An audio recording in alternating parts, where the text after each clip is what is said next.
De retour avec vous. Vous avez vu notre identification. N'hésitez jamais à nous envoyer vos commentaires. Depuis son élection, surtout depuis son assermentation, le président américain plonge le monde dans une grande incertitude économique et ce n'est jamais bon. Quelles sont les conséquences pour l'économie canadienne? On les a entendues. Quelles sont les conséquences réelles sur les entreprises d'ici? Bien, pour en discuter, nous recevons M. Alexandre Bourdeau. Vous êtes directeur général de la MRC Les Moulins. Oui. Et, vous le connaissez déjà, Pierre Bertillon, président directeur général de la Chambre de commerce et d'industrie des Moulins. Comment allez-vous, messieurs? Très bien. Très bien. Très bien, M. Fontaine. Ça aurait été un peu plus amusant de se parler dans un autre contexte. Non, on risque de s'amuser quand Oui, même. depuis- assez changeant d'une journée à l'autre. Alors, Ben, on ne sait jamais, en fait. Mais la seule chose qu'on sait, c'est le mot le plus populaire depuis le début de l'année. Tarif. Tarif. Exactement. Tarif. C'est le plus payant au Scrabble. De façon générale, puis pour les gens, là, dites-nous, comment un tarif douanier américain, donc sur nos exportations, comment ça peut avoir de grandes conséquences sur notre économie? C'est pas nous qui va payer ces tarifs-là. Comment ça joue sur notre économie? C'est que nos produits qu'on va envoyer à l'extérieur, mais bien évidemment, ce que Trump veut faire, c'est soit faire la production directement chez eux, puis ça, depuis que son élection a été faite puis qu'il a commencé à faire des annonces, on a vu certaines entreprises déjà déménager une partie de leur production aux États-Unis. Il le dit ouvertement. En partant, ça a un impact sur notre économie. L'autre chose, ça peut réduire les ventes qu'on va faire ici parce que les tarifs vont augmenter le coût à l'exportation. Moins compétitif. Moins compétitif. On n'est pas tout seul dans le monde. Il y a d'autres mondes qui produisent des choses. Puis l'action de tarifaire va nous toucher à nous, mais elle va toucher aussi d'autres pays. Là, on ne va pas se le cacher. Le Trump ne vise pas juste le Canada, d'autres parties dans le monde, mais il y a d'autres partenaires qui visent moins. Mais ces partenaires-là vont peut-être prendre le marché que nous, on avait auparavant. Quand on regarde ça là, de façon globale, là, l'Amérique du Nord a toujours travaillé ensemble, conjointement, que ce soit le Canada avec les États-Unis. Ça a toujours été notre allié, notre meilleur ami. Et selon moi, ça l'est encore. Je ne suis pas convaincu que les Américains ne sont pas amis avec nous. C'est l'administration du gouvernement auquel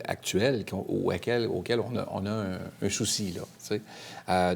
De beaucoup d'incertitudes, beaucoup d'inquiétudes qui sont logées par les entreprises, là. Les gens se demandent sur quel pied danser, on fait quoi? Donc, il y a des entreprises dans la région, dont une en particulier Justement, que je connais bien, qui a cessé ses investissements locaux temporairement en se disant, est-ce que je dois me repositionner différemment? Est-ce que je dois investir aux États-Unis puis installer une usine aux États-Unis pour justement me retrouver à subir ces tarifications-là? Ça va avoir un impact, là, en réponse à votre question, ça va avoir un impact sur la qualité ici et la qualité de vie des gens par rapport à l'économie, par rapport à toute la dynamique économique qu'on vit dans notre région, là. Il va y avoir Parce que nos économies sont tellement liées. Ben oui, ben, tout à fait, au même titre que le Mexique. Donc, on est tellement habitués de traverser la frontière. Si on prend une pièce automobile comme les fameux différentiels, là. Il y a un différentiel qui est construit pour une entreprise automobile qui est construit au Canada, qui traverse la frontière pour recevoir d'autres pièces, qui retraverse la frontière pour être peint, retraverse la frontière à nouveau. Alors, imaginez-vous le nombre de 25 de tarification. Ça n'a aucun sens. Alors, il y a des choses qui sont aberrantes, qui ne sont pas réalistes, qui nous font penser qu'on se doit de se calmer. Et à la Chambre, c'est ce qu'on fait avec nos membres via la cellule industrielle, où on leur dit, prenez ça doucement. Évidemment, on est dans une position, on n'est pas dans les mêmes souliers qu'eux, on comprend, mais c'est trop imprévisible actuellement, puis c'est trop fragile, il y a des choses qui vont se passer, là. Puis il y a des gens aux États-Unis qui se réveillent actuellement puis qui se rendent compte, là, il y a plus de 55 actuellement de gens qui se disent, pas certains, on est sur la bonne voie. Là, il y a une série de tarifs, il y a une série de menaces, une série de tarifs. Là, le plus, où on a entendu le plus, où il peut y avoir beaucoup d'impact, c'est le 25 acier-aluminium. Tout à fait. Il y a une grande industrie à Terrebonne. Exact. ADF, d'ailleurs, je pense que le premier ministre y était hier. Quels peuvent être et je pense que toute leur exportation est aux États-Unis. Une grande partie. Grande partie. Donc, il va y avoir des conséquences. Là. C'est pas quel... Il va y en avoir. Exact. Comment on peut aider une grande entreprise comme ça? Il y a différents programmes qui existent qui vont être par le gouvernement du Québec. Il faut comprendre que nous, notre rôle comme MRC ou comme Chambre de commerce, c'est d'épauler. C'est ça, exactement. Évidemment. Dans notre cas, on a coalisé les différents paliers de gouvernement, les différents acteurs, dont la CCM fait partie, Investissement Québec, Tech Canada, pour dire, bon, justement, qu'est-ce qui peut être disponible présentement pour nos entreprises, notamment au niveau de l'exportation. Il y a des programmes qui existent. Investissement Québec a mis en place certains programmes pour les aider au niveau des exportations. C'est sûr que tout le monde dit, bien, il faudrait diversifier. Ça ne se fait pas du jour au lendemain, diversifier une exportation. Les règles du jeu des États-Unis versus celles de l'Europe sont complètement différentes. Dans certains domaines, les règles environnementales sont tellement différentes que de vouloir exporter là, c'est pas possible. Les conséquences qu'on va vivre, c'est oui, parfois, on va penser à EDF, la grande compagnie, va avoir une conséquence. Ils ont vécu ça en 2018, je vous rappelle. Oui. C'est pas... on revit un peu le même film, là, 2017, quand il est premiers... Exactement. 2017, même affaire, exactement. Exact. Même un peu de choses. Ils ont été obligés de prendre des décisions d'affaires pour s'assurer de le garder quand même, parce que c'est de la main-d'œuvre spécialisée. Exact. Mais faire essayer de travailler tout le monde, mais c'est pas tout le monde qui travaille au même rythme qu'on travaillait avant. Mais il ne faut pas oublier aussi, puis c'est là que notre rôle joue un peu plus, nous, la MRC, les petites entreprises aussi, moyennes, ceux qui vont être des fournisseurs de ces entreprises-là, eux aussi vont être impactés et beaucoup plus. Et présentement, c'est le manque. Il y a un vide présentement au niveau des programmes gouvernementaux annoncés.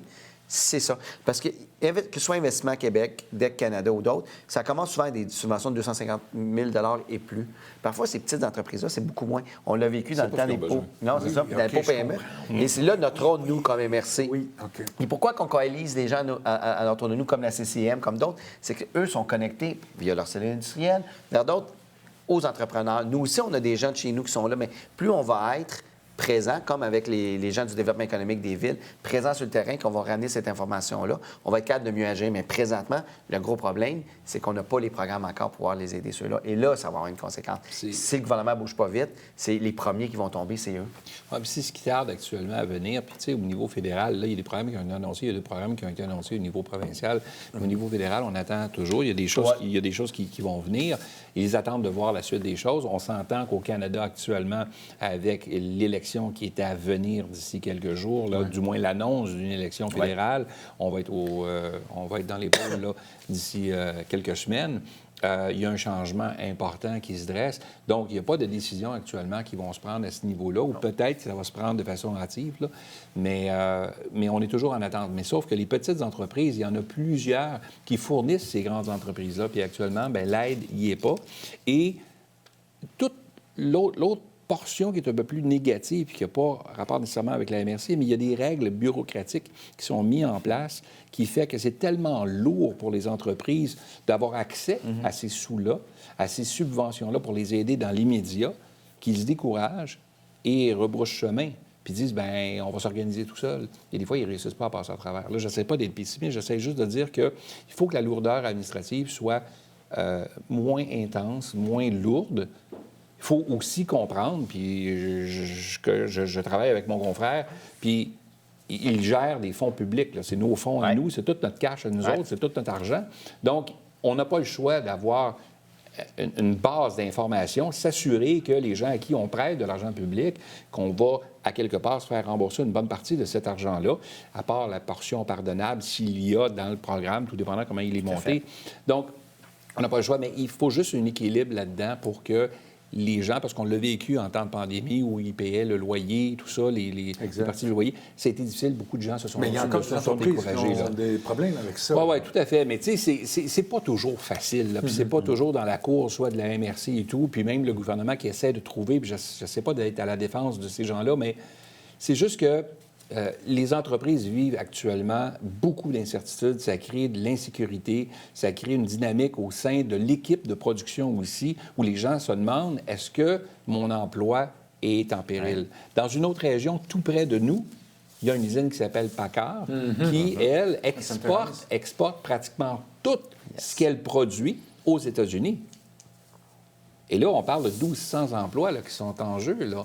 C'est sérieux, là. Puis, et combien vont de petites entreprises vont Bien, subir s'il les y coûts en de autour de production. ça, parce que Packard ne produit pas tout. Donc, Exact. Alexandre a raison de dire que ces petites entreprises-là vont souffrir également. Fait que, tu sais, quand on revient à la question initiale que vous posiez tantôt, bien, inévitablement, on va le ressentir. On ne le ressentira peut-être pas tout de suite, mais on va finir par le ressentir. On espère qu'il y aura quelqu'un qui va rebrousser chemin puis que ça va s'arrêter. Parce qu'on n'est pas dans une guerre tarifaire normale. C'est pas... Puis je sais même pas pourquoi on est dans une guerre tarifaire, parce que ça n'avait pas sa raison d'être. Ça a parti avec une excuse des faux de... motifs, là. Ben, des faux, exactement. Fentanyl, Le fentanyl, puis c'est pas ça la réalité. Mais bon, on vit avec ça. Et c'est ça. Est-ce que- 4 ans, c'est long. Est-ce qu'une attitude comme ça, parce que là, depuis plusieurs jours, là, il parle de gestion de l'offre puis tout ça, jusqu'où ça peut aller et jusqu'où les gouvernements peuvent agir? Ça, c'est un scénario qu'on a déjà vécu, que ce soit avec la gestion de l'offre, le bois d'œuvre. Tu sais, je vous rappelle, bois là, d'œuvre, que, oui. je vous rappelle là, que présentement, là, il y a des décisions de Cour internationale qui ont dit que les États-Unis ont mis des tarifs illégaux en lien avec nos accords qu'on a commerciaux. C'est pas la première fois qu'on parle de la gestion de l'offre, c'est pas la première fois, mais ça, je pense que politiquement parlant, là, il n'y a personne au Canada qui va toucher à la gestion de l'offre. Je serais très, très surpris. Même si, tu sais, là, on fait un peu de politique fiction, là, même au niveau des conservateurs, parce qu'à un moment donné, c'est tellement prenant, ça fait tellement partie intégrante du modèle économique au niveau du Canada, du Québec. Je vois pas comment on va pouvoir aller plus loin. Moi, je pense qu'il joue c'est un gambler. Il gère ça comme une business. Exactement. Là. Il dit, là, regarde, là, qu'est-ce que tu vas me donner pour que j'arrête de te mettre de la pression, parce que c'est moi le plus grand, le plus gros de la cour d'école. Qu'est-ce que tu vas me donner comme bille pour que j'arrête de t'achaler? Ah, tu sais, Doug Ford l'a appris à ses dépens. Là. Je veux dire, à quel prix? Je veux dire, jusqu'à quel prix Exact. tu vas tenter de... Ouais. Je pense pas qu'avec un être comme M. Trump, que c'est la bonne façon, justement, de faire de la surenchère puis de dire, ben moi, je vais te donner ça, puis moi, je vais faire ça. Puis, tu n'arriveras pas à ça dans sa tête, à lui. Là. Alors, Ça n'a rien donné. Le jeu, ça n'a rien donné du tout, même qu'il a perdu des points. Moi, je vous dirais que, c'est vrai. tu sais, ben, tu sais, en québécois, on dit, tu te couches, là, tu sais, puis c'est pas ce qu'on veut, là, devant M. Trump. On veut se tenir, mais il faut avoir une approche qui est totalement différente de ce qu'on fait actuellement, de ce que lui, il voulait. Ben, et puis je le blâme pas, là, je veux dire, je comprends, je pense on voudrait tous faire la même affaire.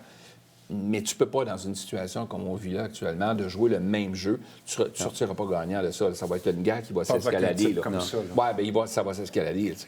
C'est pour ça que l'approche qu'on a prise à la MRC Les Moulins avec nos partenaires de développement économique, puis Pierre, tu l'as bien dit tout à l'heure, c'est calmons le jeu. Là. Exact. Parlons-nous. Exact. Assurons-nous d'avoir l'information. Puis ça, j'invite les entreprises qui communiquent avec la MRC, avec la Chambre de commerce, avec d'autres partenaires. S'ils ont Parce que des nous, questions, Exact. Nous, on leur offre un parcours personnalisé. On va les aider dans les démarches. Il y a plein de programmes. Là. Il y a Canexport là, qui va ouvrir le 1er avril. Puis ça, s'il y a des entreprises qui veulent y participer, c'est pour diversifier l'exportation, comme on parlait tout à l'heure. On va les accompagner vers ces programmes-là. On va les soutenir, mais calmons le jeu, on va être là pour eux.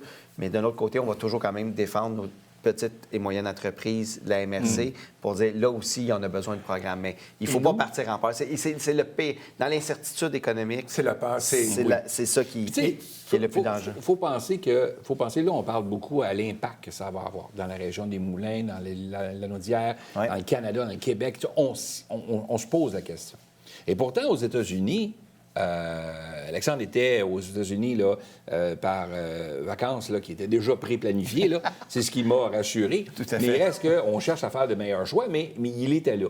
Et il n'en parlait pas. Là. C'est pas une nouvelle de l'heure là-bas. Là. C'est comme ça coule encore très doucement. Puis Il n'y ne a paie pas pas de souci. encore assez cher, peut-être. Ce que je veux dire, c'est que on n'est pas sans reconnaître le fait que ça va avoir des dommages au niveau des Américains. Ils vont souffrir, eux aussi. Là. Oui. Parce que le 25 ils devront le payer. Et là, ce qu'on entend juste au niveau de l'acier, actuellement, des clients qui achètent de chez nous l'acier, il faut savoir qu'il y a plus de 60 du marché de l'acier et de l'aluminium qui vient d'ici, là, qui s'en va aux États-Unis. Là. Ouais. C'est beaucoup, là.